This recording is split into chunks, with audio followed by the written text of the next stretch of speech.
ये एक ऐसी जेल है जिसकी कोई दीवारें नहीं है। यदि कोई कैदी भागना चाहता है तो उसे अपनी ताकत से स्टील की जाली का द्वार खोलना पड़ता। इस कैदी ने उसने अपनी सारी शक्ति लगा दी, लेकिन फिर भी अपनी आंखें नहीं खोल पाया। स्टील की जाली के द्वार का इस्तेमाल किया। उसी क्षण एक और कैदी ने भी कोशिश करनी चाहिए, पर गार्ड्स ने उसे मना कर दिया। गार्ड्स ने कहा कि ये उनका ब्रेक टाइम है, और उन्होंने कुछ ऐसा कहा जो बंदी समझ नहीं पाया। जबकि हम किसी न किसी तरह से उसके जेलर हैं, हम भी हैं, हमारी अपनी जेल में था। बंदी समझ नहीं पाया, इसलिए बंदी का सिर फट गया। उसी क्षण पास के एक कैदी ने एक अच्छा विचार सूझा। उसने गार्ड से उसे जाली का द्वार लाने को कहा, नहीं तो वह कुछ गहरी बात कहने वाला था। अब गार्ड डर गए थे। फिर कैदी ने गार्ड से कहा कि वह अपना सिर फेंस गेट के पास ले जाए।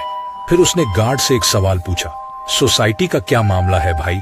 पहरेदार समझ नहीं पाया और उसका सिर फट गया। फिर लोहे का दरवाजा जोर से खुल गया। एक एक करके सभी बंदी भाग गए। दूसरा गार्ड सिर्फ गुस्से में देखता रहा जैसे कैदी भाग गए।